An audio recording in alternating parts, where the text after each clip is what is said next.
Hello, everyone. This is Gaylon McDowell, and this is the Meta Behind Relationships. First of all, it's good to be back. I'm enjoying talking about spiritual and metaphysical principles, mental techniques, consciousness transformation in the context of relationships.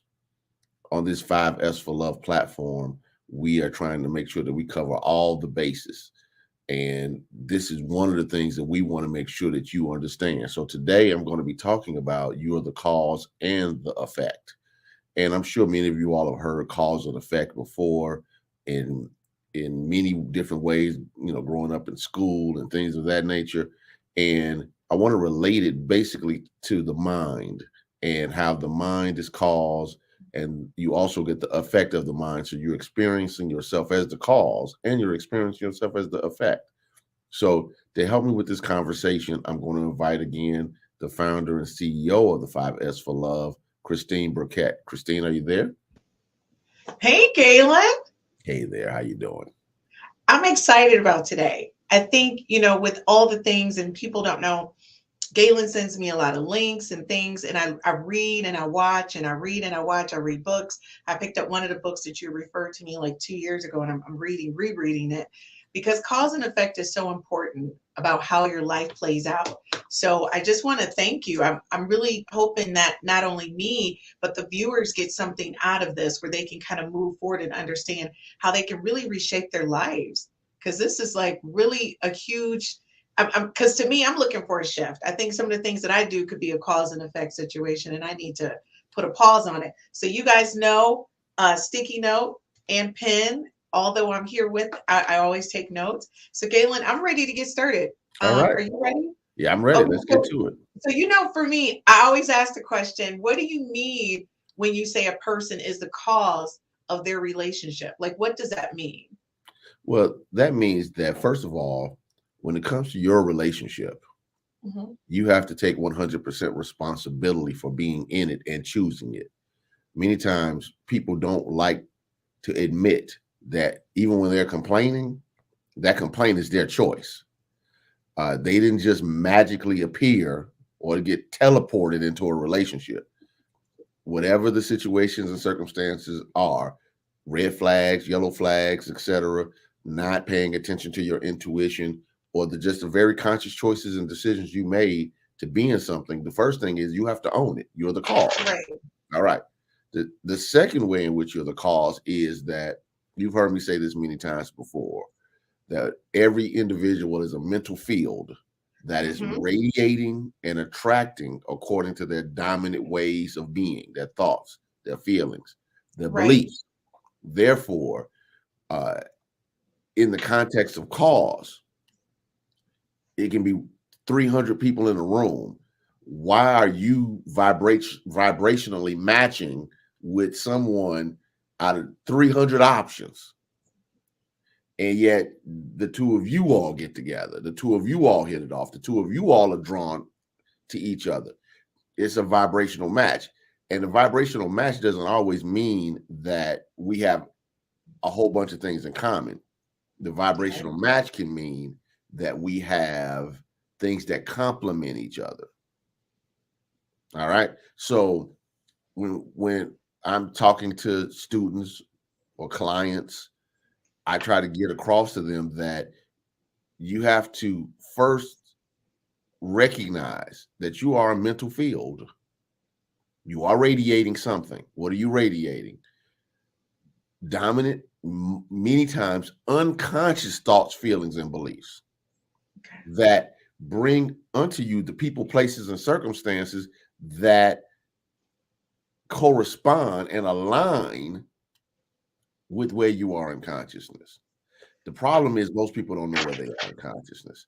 So if I would like to give the listeners a term, and the term is psychogenesis. I didn't create it. It's created by an author named Jack Canfield, not Jack Canfield, excuse me, Jack Addington. Jack Canfield was a famous self-help speaker. Jack Addington was a science of mind minister. And Jack Canfield coined the term psychogenesis. And what it meant was everything begins in the mind. Now, my relationship began in my mind. My relationship lives in my mind. And how I interact in my relationship is dependent on what's in my mind. I am my own cause. Wow. Okay. So a couple things. So when you say vibrational energy, and that's one of the things I think I'm so big on, because what you said, I can be in a space, and like you said, there's so many people in that space, but I'm automatically drawn, to certain people, or certain people are drawn to me. So can you explain that a little bit more? Because I think people don't understand the correlation of that vibrational energy and cause and effect as it relates to what's in their mind. Because like you said, the relationship is where? In the Where does it mind. start? In your In the mind. mind. And there's Yes. a direct correlation. Yes. Yes. Okay, so So, can you explain the vibrational energy? well, yes. So when I say people are a mental field, it's to get them outside of the dynamic of what their five senses are telling them they are. When you Okay. look in the mirror, when you use your own five senses to detect your own physicality, you will even think at a physical level that you're just a solid being. So let's just start there, and then I'll get into your answer, because I think if I give context, it'll help people understand it better. And I'm in a teaching mood, so I'll break it down a little bit more. If you hold your hand out in front of you, you'll notice that it seems solid. Yeah. But to a physicist, it's not solid. Now you're a scientist. I know you went A to school chemist to in be a my first scientist. life. Yes. Your first life, you were a scientist. So I'm talking Yes. your talk now. And if I'm inaccurate, correct me. To a physicist, your hand isn't solid. No. It is at the molecular level, there's molecules bouncing around, vibrating at a particular level. Yeah.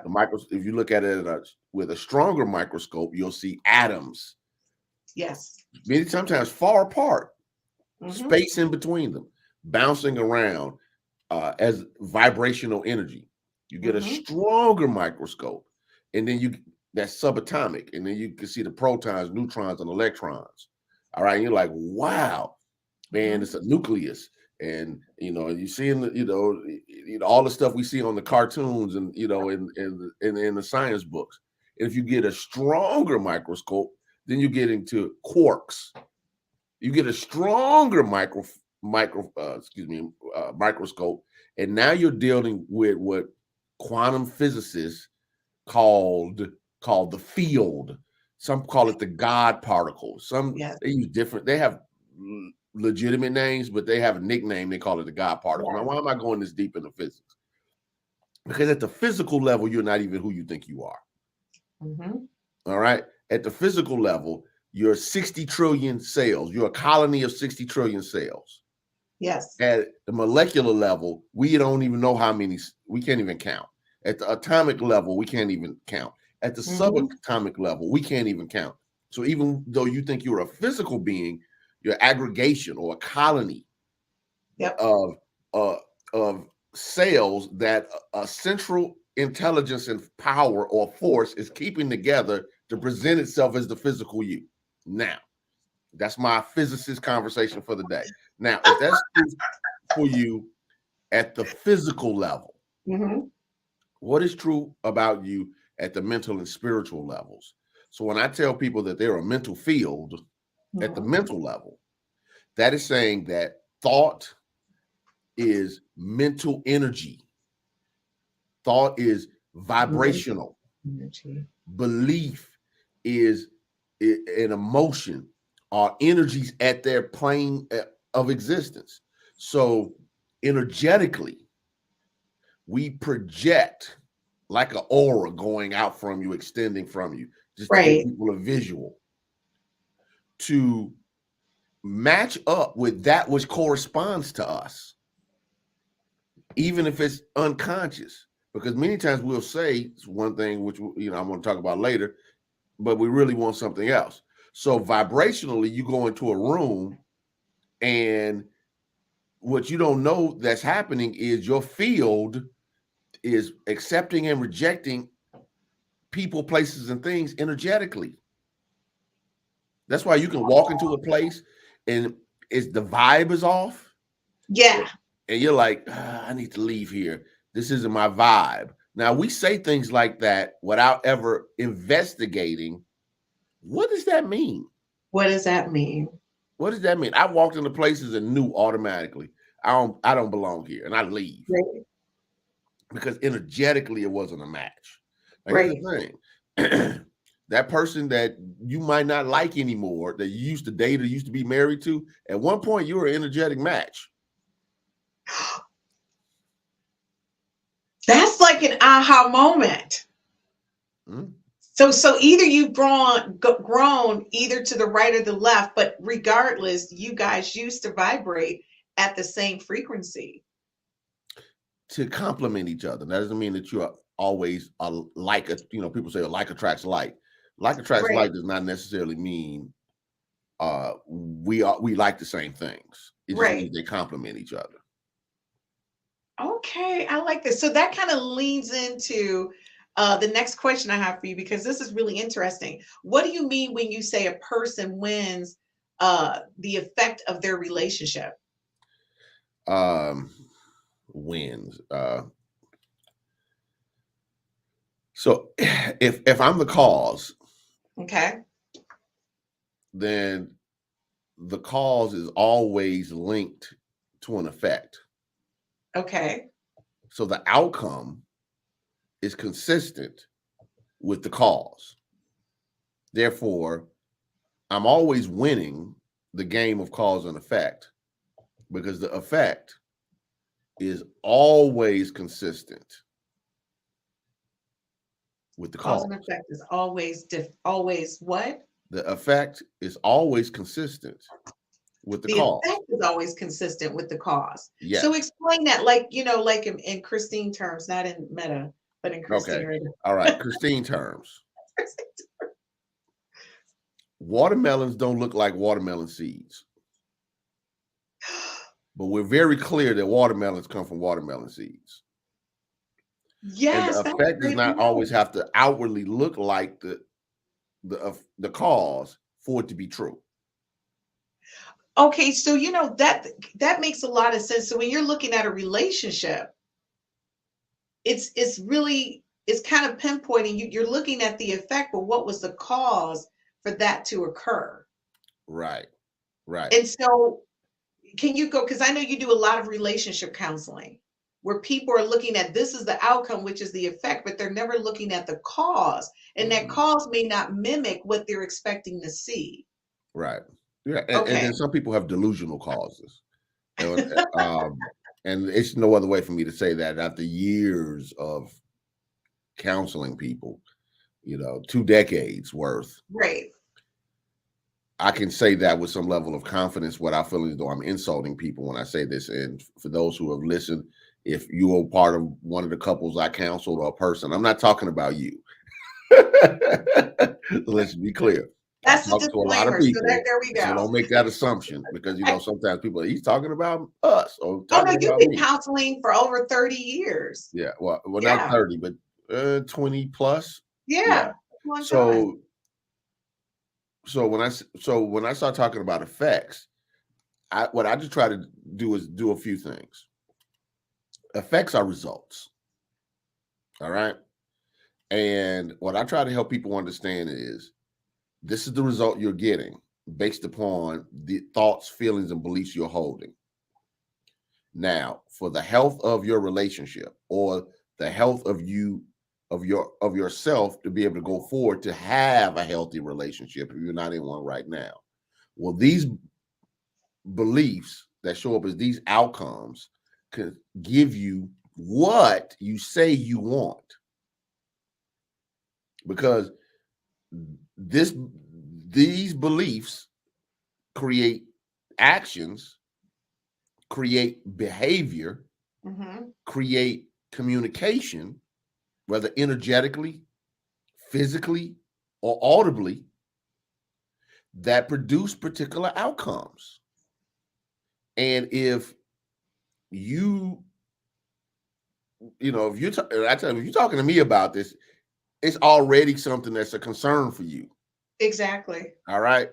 So let's investigate why you believe particular things. Because a person can look at an effect and think that they're right, even though they're not getting good results. Exactly. Because their evaluation is based upon being right instead of being effective. Instead of being effective. All right, so folks, when we get back, we're going to take a quick commercial break. When we get back, we're going to talk about relationship blind spots. I'm telling you, I need to know because my goal this year is to get a contract, and everybody knows that. Like everybody knows, because I'm putting it out there. I would like to be married, so I need to look at relationship blind spots. We'll be right back after this commercial break.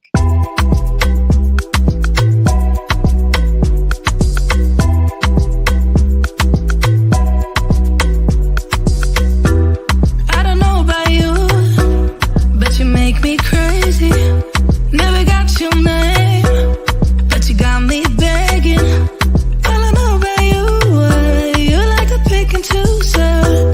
Make it all about you. Go take it all if you want.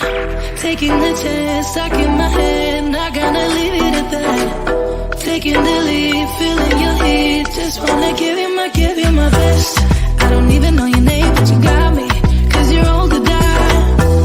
We don't know what happens next, but you got me, 'cause I'm next in line.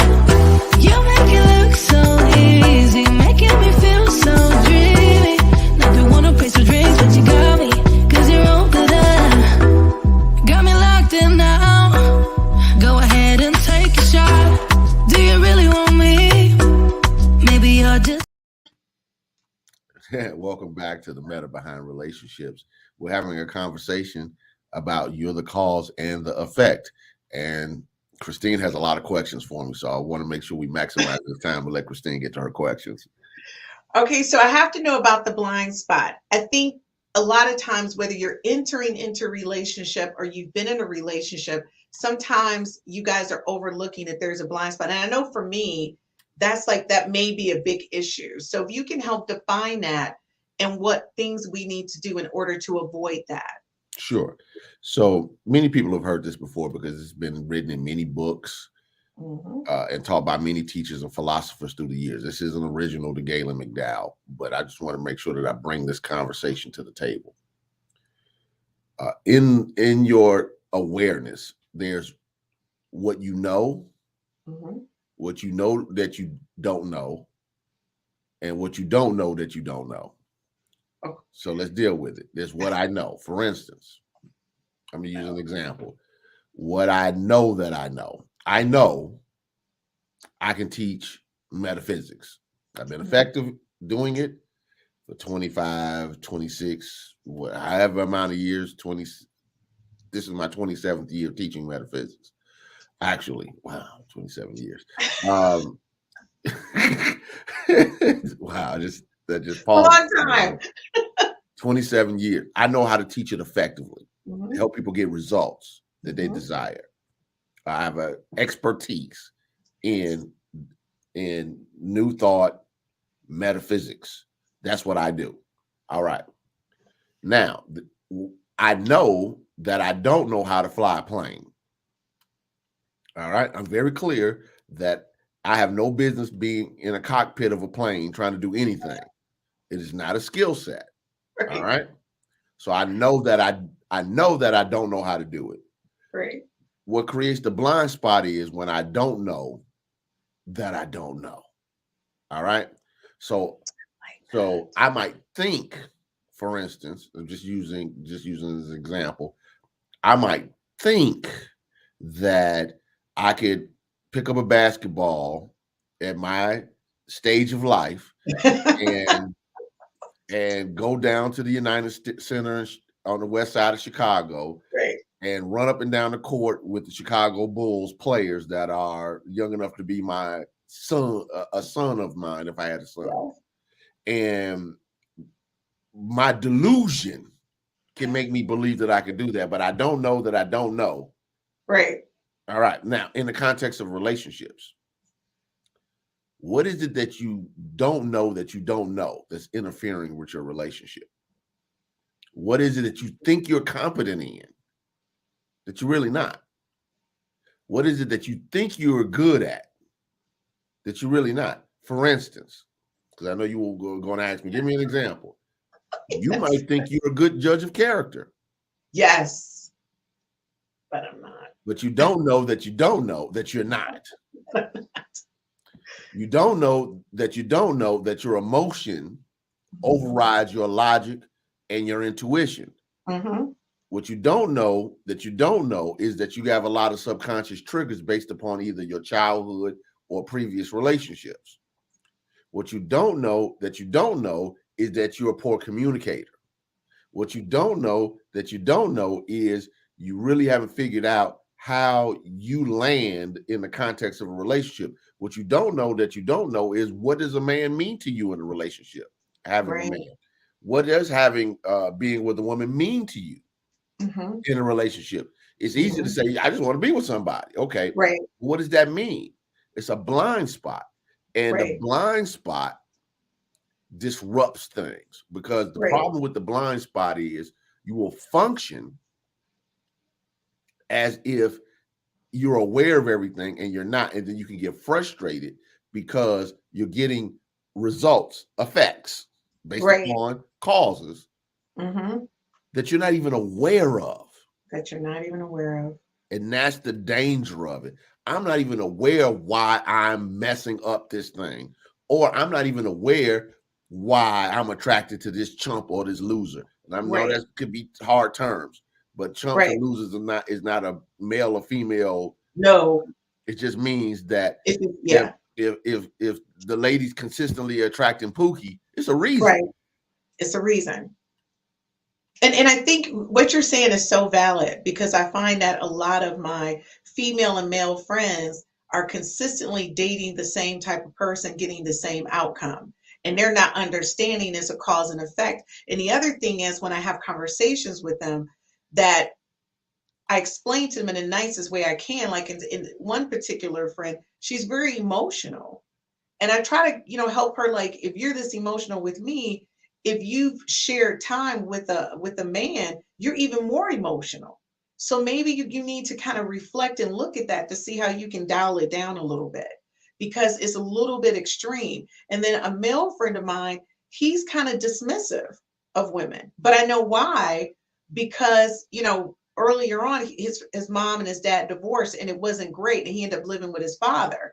So when he communicates with women, he's very dismissive of them and not really open and receptive. They're more of an object instead of a person they want to love and adore or spend time with or cultivate. It's a different kind of relationship. So, and again, like you said, they don't know that they don't know.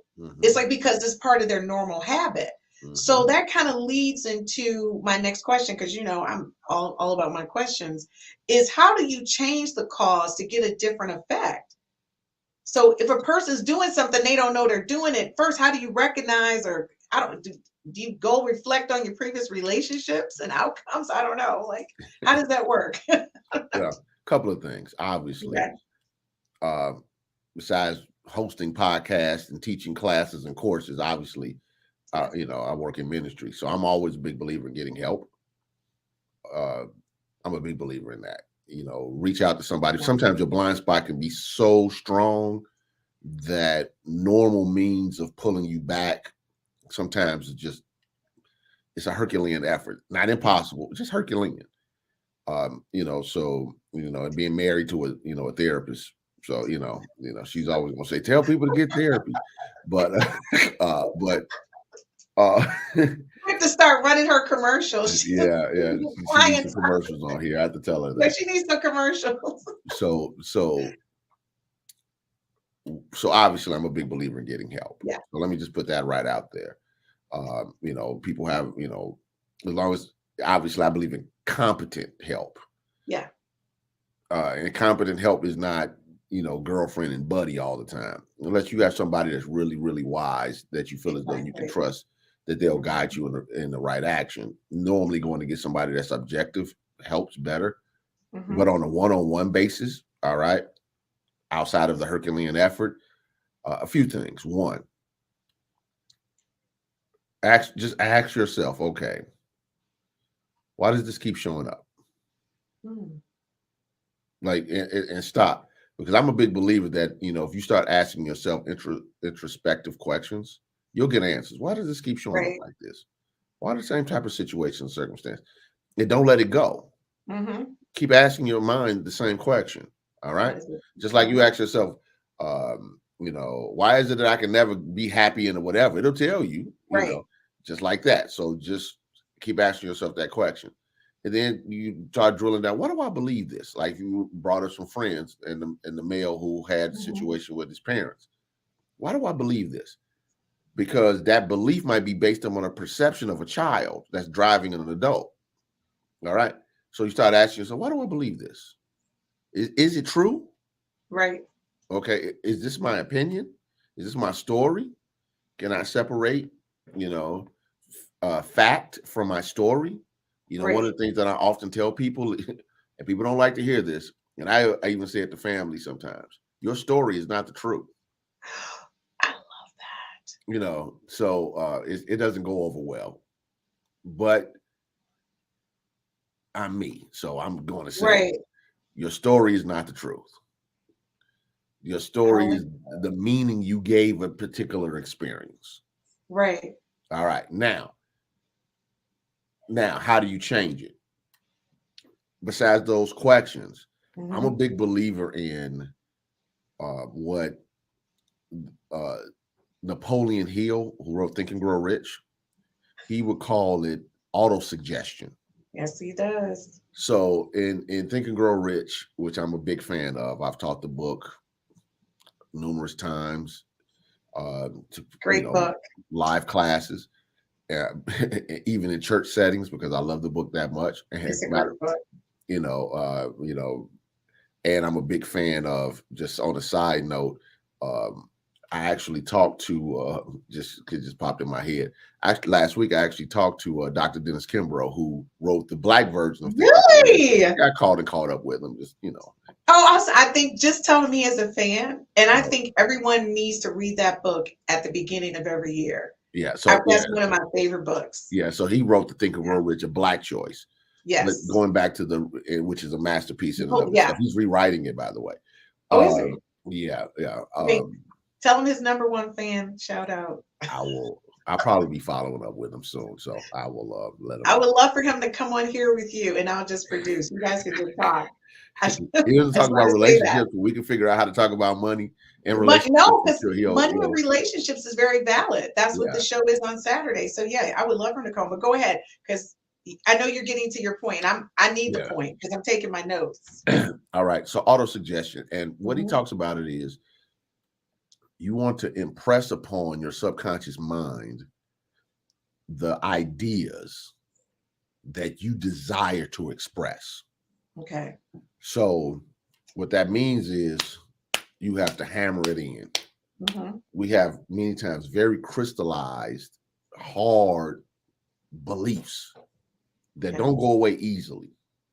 So showing up over and over again with those affirmations, with those declarations, with those proclamations, with those, what you're doing is you're reframing your mind. Yes. This is why, people teach things like visualization and mindfulness and things of that. These are all techniques to shift awareness. So what I would just say is because I'm a big believer in immersion. Change up what you're reading, change up what you're listening to, get a regimen, a system of this is what I'm going to do consistently around particular subjects of my life. Create the vision board, do the different things. What all of these things are methods. Listen to this podcast, obviously, are ways in which you are challenging the old beliefs. Because you're challenged when you change the belief, you're changing the cause. All right. That is the note right there. And I'm going to tell you guys, Gaylon, what he says, whether it's on air or offline, if we're just chatting, if it's sending stuff to me in social media or texting me things, one of the things that I shifted was listening to meditation at night when I go to sleep. So I'm playing that instead of what I normally was doing, which was watching Murder, She Wrote. Okay. And I would fall asleep to Murder, She Wrote. So now I fall asleep to my meditation, the guided meditation. But one of the things is that in Unity, we do our I am statements. And so the I am statements really help me zoom in on the things that I really want to focus on for this year, because I'm repetitively saying them. And it's like an affirmation because I'm reading them. I am. And it's saying that this is what you are. So then in my mind, I'm conditioning myself for a different outcome. Right. And I think that what people don't understand is when you say things that you're saying, it's not just one time. You've got to be consistently practicing this in order for it to be effective, because to change your mindset is a big shift. It's not a little shift. And it's an ongoing shift. Like you said, what did you say? It's a big lift. It's a heavy lift. And people are not looking at that. So I think people need to understand when he asks you to do something. And by the way, we do have a Gaylon challenge at the end of today's episode that you guys are going to have to post all over social media, what he's asking you to do, and it'll be part of your homework. But the thing is, Gaylon, so can you explain how what you say and what you want, how that's totally different? Like, and I get that people say one thing and then they're doing something totally different than what they're saying, which lends to what you were saying about the affirmations and things that people need to do to see that change. Well, I think, human beings are complex. Okay. So let's just start there. We're complex. Okay. We're complex because many times we say we want a thing and we do the exact opposite, without getting, super religious. This is one of the things that the Apostle Paul was known for. He wrote, the things I don't want to do, I do. And the things I do want to do, those things I don't do. Now, there's many ways in which that's translated, but that's the gist of it. And it's to me, when I think about this, I often think about the human nature of saying I want a thing and doing the exact opposite, saying I want to be treated well, but I allow myself to be mistreated, saying that I'm a stand for honesty and integrity, but I allow people to manipulate and lie to me, even when I know that they're manipulators and liars.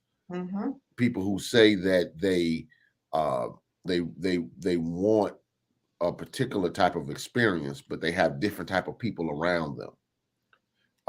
People that say they want peace, joy, and love, but they're always creating chaos in their space. So what we have to evaluate in the context of relationship is, I say that I want this particular type of relationship, and I'm not going to say what somebody says they want or don't want, as long as it's healthy and nonviolent and not disruptive. Whatever floats your boat. Right. Do you? But the question comes into play is when you say you want that, and you're willing to accept everything other than that. So then I go back to you're the cause and the effect. That relationship is an effect.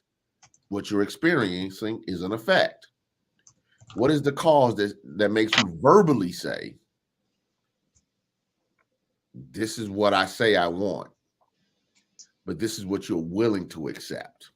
What you're willing to accept. Is there a self-esteem issue? Is there a belief issue? Is there something? So it's something we can drill down on. And let's take a quick commercial, and when we come back, we can drill down on it a little bit. That sounds great, folks. We'll be right back at this quick commercial break. And be sure when you get back, have your sticky notes and your notepad. Get it that I'm never going back.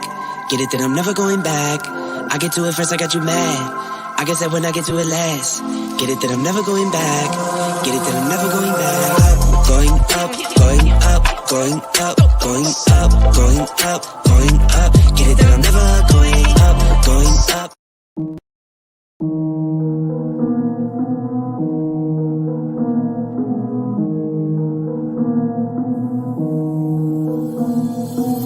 Yeah, what's up with it? Do it cause I love it and I stuck with it. We ain't with the subbing in the cut with it. Please none of the talks, I heard enough of it. Like, what you gonna do? Where you at? Who you with? You ain't really about this, don't talk about it. Really on the move, on the map, never slip. Keep your hands to your lips, don't talk about it. Real eyes, realize all the time. Stand on it, if we said it, we don't walk around it. Loose lips, sink ships, red cup, blue strips, new phone, who this? No, we don't allow it. Really on go, I don't know what's an off day. Now we on road, came from smoking in the hallway. Now we got shows, boys feeling like Broadway. Always look both ways.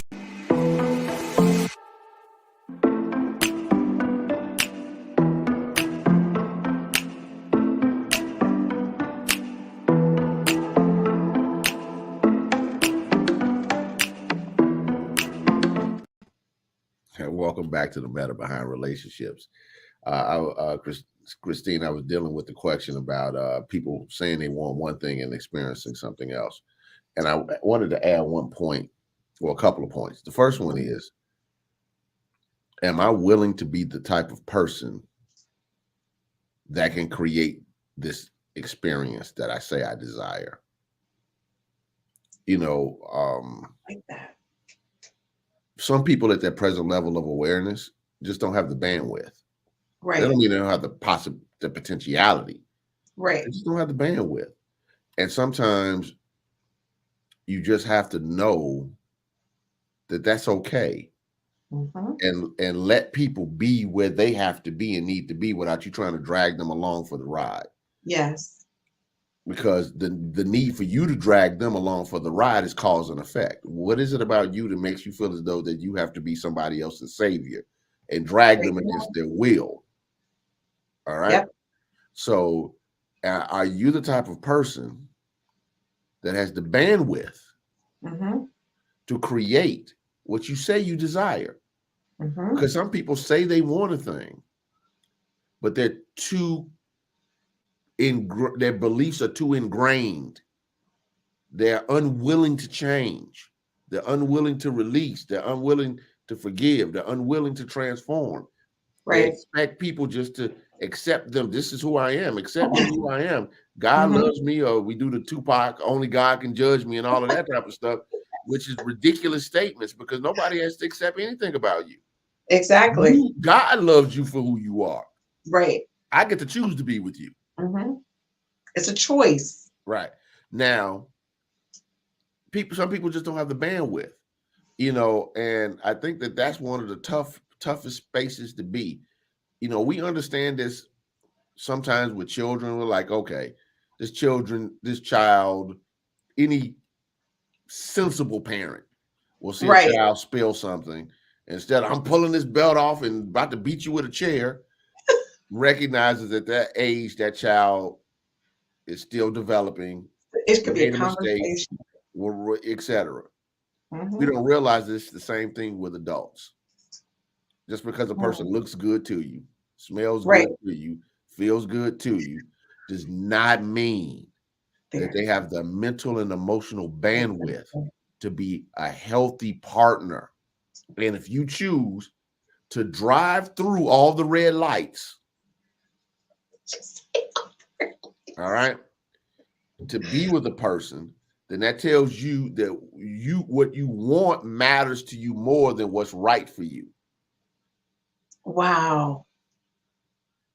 You know what you just said, I don't even people understand how big it is. If you choose to continue just to drive through all the red lights, when you know for sure this is not where you should be, the outcome, don't be surprised. It's like it's not a surprise. You've driven through the red lights. And I'm going to say, for me, that has been an issue in the past where I'm basically saying, oh, I get the feeling, no, this is probably not the best situation for me, but I do that, but maybe over time. No, it only just it manifests over time. It grows. Whatever it is not working. It doesn't get better. And you Yeah, need to understand that. So you just need to kind of stop. And a lot of times, it's worth the discussion. I'm not going to say it's not worth the discussion, but have the discussion, but understand this. At 50, at 51, and I'll be 52 this year, which is blowing my mind. I feel like I'm aging very quickly, but I feel like a minute ago I was 30. That the person I am today is who I am. But for me to change or shift into what he thinks I could be is going to be a hard shift for me at this point because I'm just Christine, right? Are there some things that I could work on? 100%. 100%. But realistically, if it's some big major things, dude, we got just shake and bake. We just got to roll with it kind of thing. But I think as women and not men, we tend to think we can fix stuff. I'm not going to say because we got men out there who think they can fix stuff. But mostly women. And I wonder, why is that? Why do women feel like we can massage it and make it into what we want? Why do we have is it because we're nurturers? well, I think that obviously, I would leave a more definite answer to women to answer that question. Right. But I just think that when people are dealing with folks,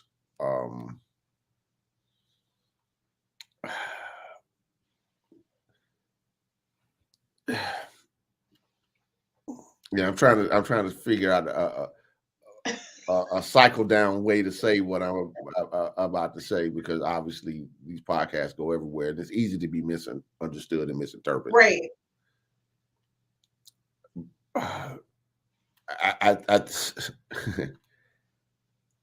When you're dealing with relationships, Mm-hmm. let me speak from a male perspective, and you can give me Okay. your female perspective on this. Yep. I think that's a better context. Okay. How men get dates? How do men, just talking in a heterosexual context, Right. how do men get women? Men are trained very early by not just men, by women very early. How you're perceived by your peers, your success, whether that's athletics, money, career. I'm gonna use a term that's peacocking, meaning how do I make myself stand out? Yes. Okay, peacock. It's the male peacocks that have the colorful feathers, not the female. Yes. It's how they attract women. Yeah. Female peacocks, rather. Excuse me. Mm-hmm. We're taught those things very early. All right. So to get the woman or the type of women you desire, what makes you stand out?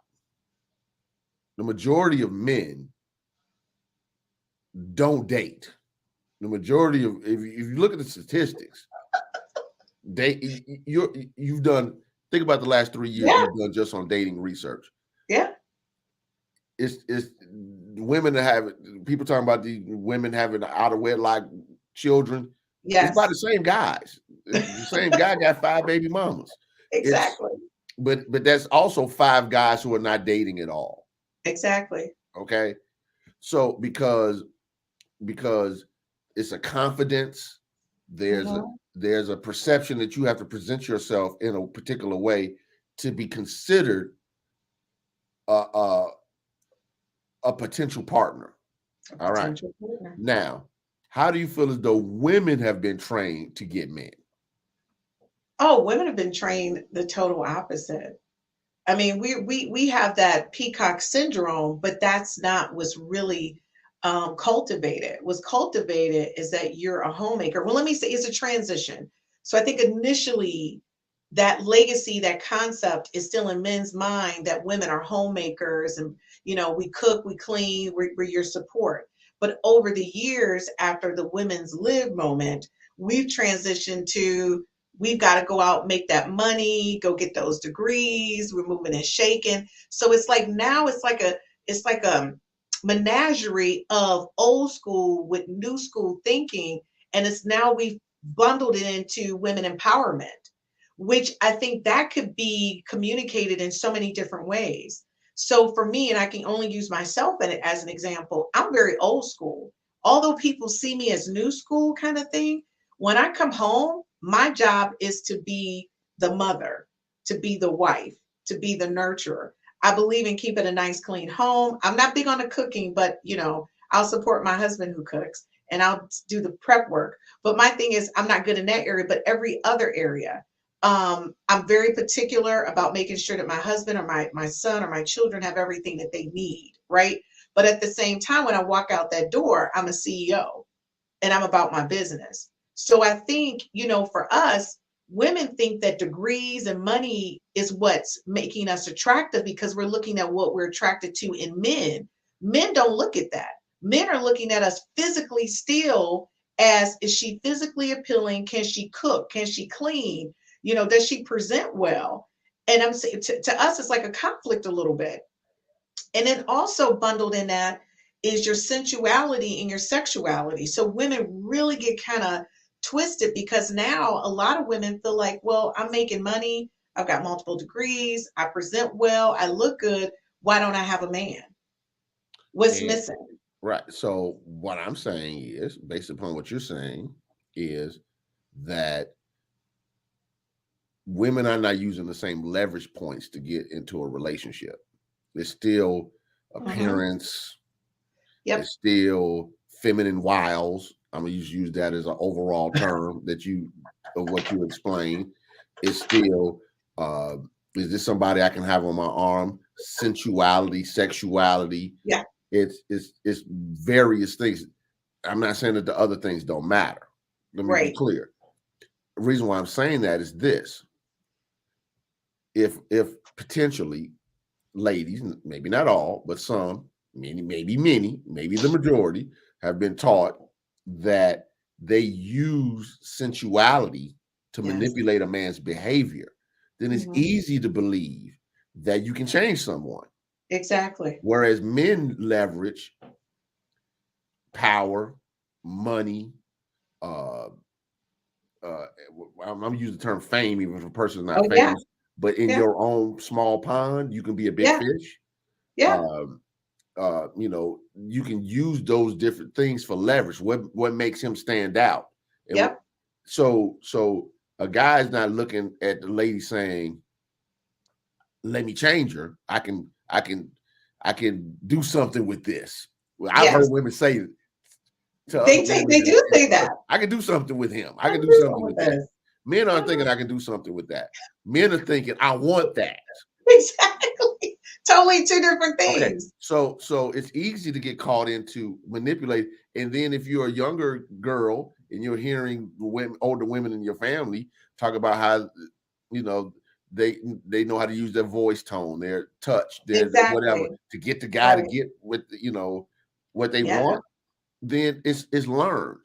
Now, I'm not making a judgment on any of it. No. What I'm trying to say as a metaphysical teacher is that everything has a cause and an effect, and the cause and effect are linked. And if you think you use those ways to manipulate, and I'm not using manipulate always in a bad way, because sometimes it's just guiding people to hopefully to a good space. Let me use a different word: influence. To manipulate lands differently. Yes. To influence the relationship, you're going to bump into somebody whose influence is stronger than you, or they have something that you don't have that makes you reevaluate and change how you move because you want to be connected to them. This is why, women pursue athletes so strongly. Yes. And they're willing to morph into whatever the athlete needs. Yes. Because they have, most athletes are normally physically attractive, meaning they have athletic builds. they have the money, they have the stardom, they Yes. have influence. They check the boxes. They check the Okay. boxes. Now, here's the challenge. They might not check the box of integrity. They might not check the box of honesty. They might not check the box of loyalty. They might not check the box of many things that a person says they want. But when the chips are on the table, yep, it's a different conversation. It's a whole different conversation. And folks, when we get back, we're going to talk about how someone can teach you something about yourself. And that's something you can't overlook, because people show up different in your life, which brings out something different in you. We'll be right back after these commercial breaks.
Broken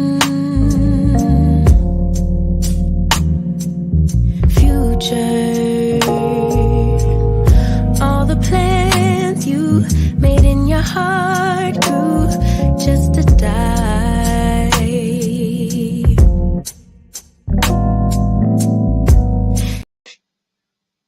Hi, welcome back to the Matter Behind Relationships. So, Christine, you have another question for me. I do. And like everyone who's watching, I want to be clear that this is a pre-recorded session, and any messages or comments, please be sure to leave them. Gaylon does look at them, just to let you know, and we will respond. And you guys have a challenge coming up, so Gaylon will be looking at those all week. So my question to you, Gaylon, is, we meet all these different people, and a person does teach you something about yourself. But again, it's like you don't know what you don't know. Mm-hmm. And it's like, are you really capturing what it is that you're supposed to be getting about yourself? Because that's going to then change the next relationship and the cause and effect, right? Right. Okay.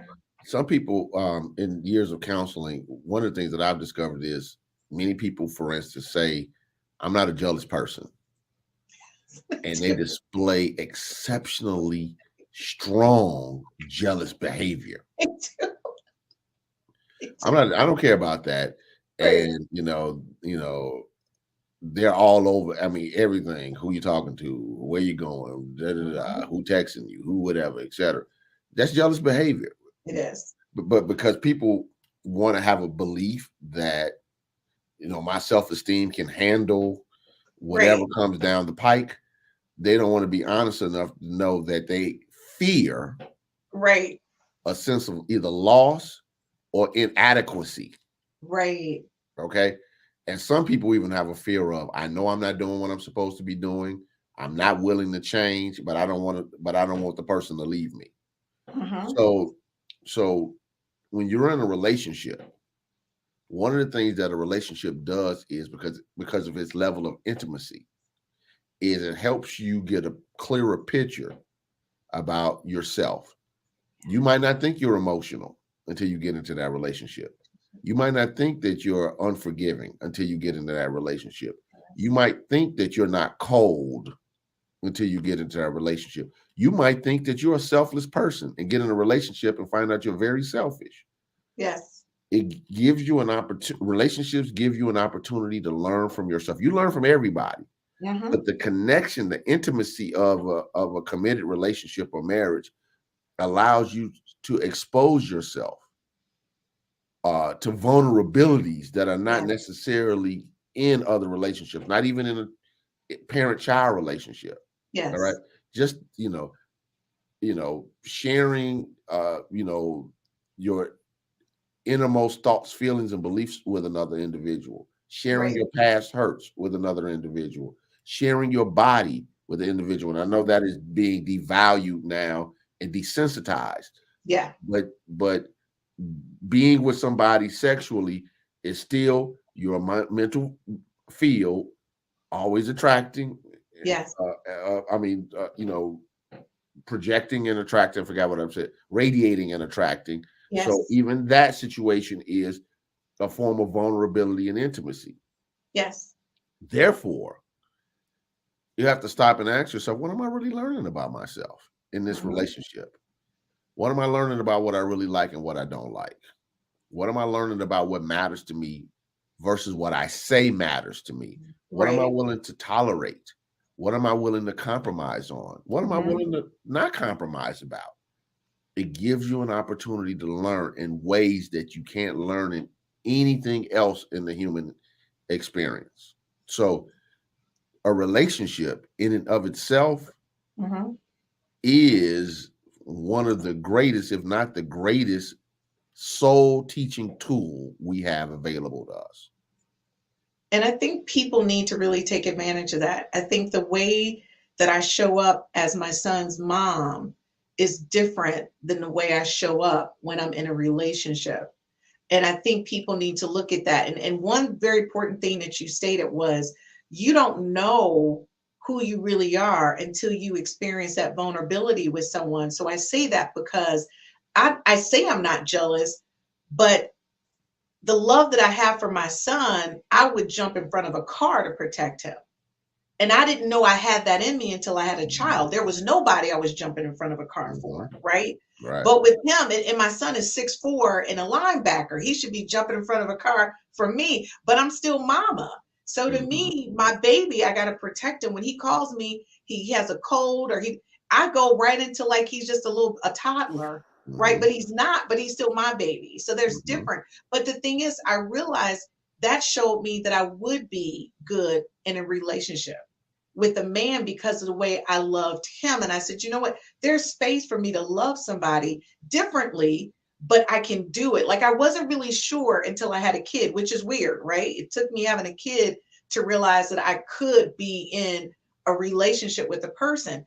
But I will say this, since I have my son, I'm looking for that on a mature relationship level that I feel that I would be jealous if someone spoke to this man that I'm in love with. But see, I haven't felt that. So to me, I keep saying I'm not a jealous person, but again, I haven't experienced that same type of energy frequency with a man. You get what Yeah. I'm saying? So I Yeah. can't say that. Well, I would just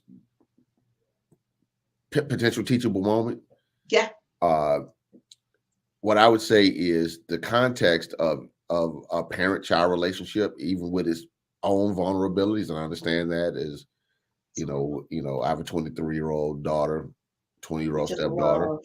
We just love. Um, so I get it. Yeah. Is there's still even no matter how old your child is, there's still a measure of control that goes along with being a parent. And even if they don't live with you, you don't pay their bills and whatever, Yeah. it's still a measure of I'm mom or I'm daddy. Yes. When we take that same type of emotional energy and we transition it into a potential partner, uh, the same level of vulnerability isn't there.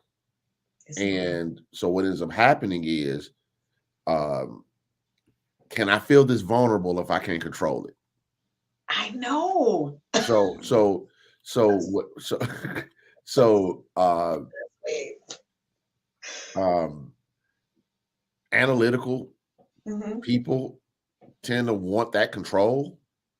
Like, okay, I have to analyze this, and this is the best outcome, and this is the way to Yes. do it. Let me put this person into my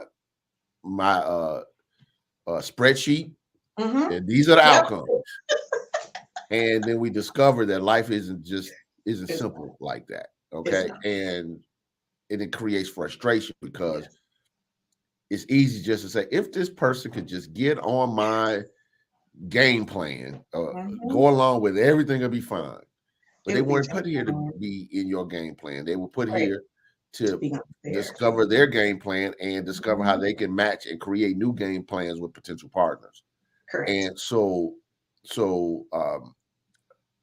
what I will say is this, and I think, obviously I see this more in the Black community because I'm a member of the community, right. African American community, is a strong imbalance with mothers and sons. Yeah. I'm not saying you have that. Let me be clear. Oh, no, you're right. I see it too. I see a strong imbalance. Matter of fact, I cringe. Yes. When I hear women say things like, he's the man of the house, or he's the whatever, and all that stuff. Where's that coming from? But it creates a different perception. It does. And I was exceptionally close to my mom, and my parents divorced when I was very young. But there's a line. There's a line. But not only did she have a line, and I had my own relationship with my father, but I also had a really hard line for myself. Exactly. Okay, Mom, like we had some serious conversations, which I've told you offline. I'm not going to get on here now, where it had to be, even with the world's greatest mom. Okay, Mom, this is a line, and I'm going to hold this line. Exactly. Because what had to happen out of that process was, as I told her when I became an adult, young adult, you go do you. You've been dating this guy. You were waiting on me. You go get married. You ain't got to worry about funding me, paying. I never took a dime from my mom. I turned like 18, because for me it was important to be a man, right, and for her to pursue her own happiness. Exactly. And without the consideration of, how do I navigate this son? Exactly. Now, some people will say, well, that's a mature decision for an 18, 19-year-old. Yes, it was.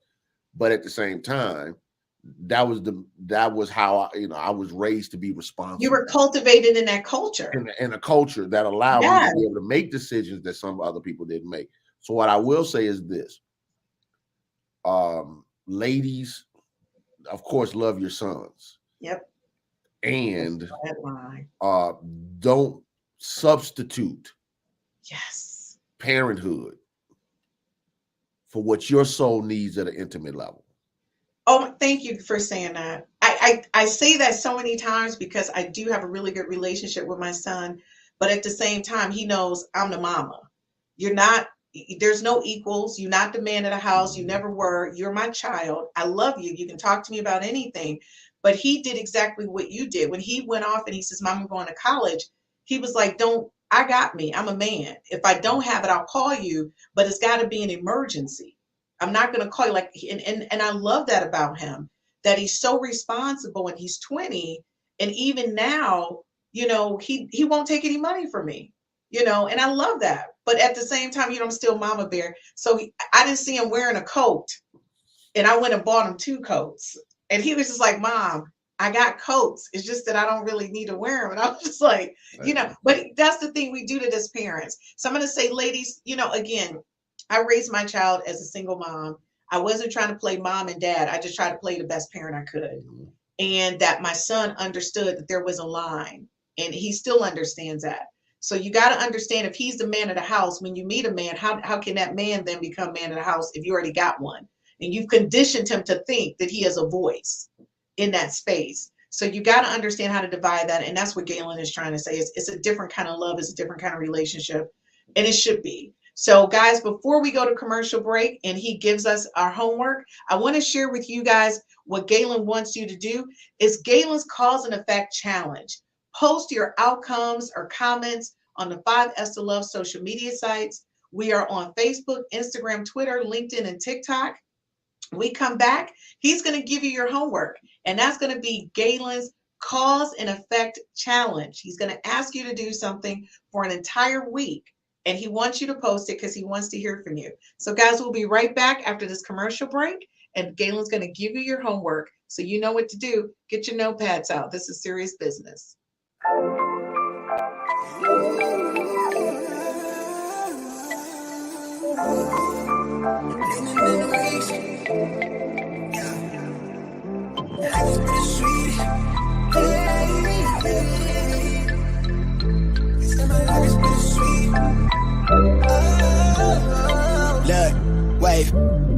Tapped in, lately my life had a fat. I need it all. Do you want it though? Where do I begin? I see the hate, they don't wanna see me win. Bank deposits, I got more coming in. Top down, throw the money in the wind. I don't want it all. Heard he scammer, had to switch up the accounts. Moving paper, gotta call in my account. It's all in, I can have it coming out. Been through the struggle, I can see another drought. Yeah, it's not a purse, it's a merch. 6 figures, what's a gold? Now it's 9 or a hearse. Put it work. Used to pull up, not swerve. No time for the snakes, trying to put them in the dirt. That's word. I gotta get it, it's in my DNA. You only see the highlights, don't know what it takes. Last year, stressing, got no sleep. Now I'm right between the courts, out of nosebleeds. I see the hate, they don't wanna see me win. Bank deposits, I got more coming in. Top down, throw the money in the wind. I don't want it all. Heard he scammer, had to switch up the accounts. Moving paper, gotta call in my account. It's all in, I can have it. All right.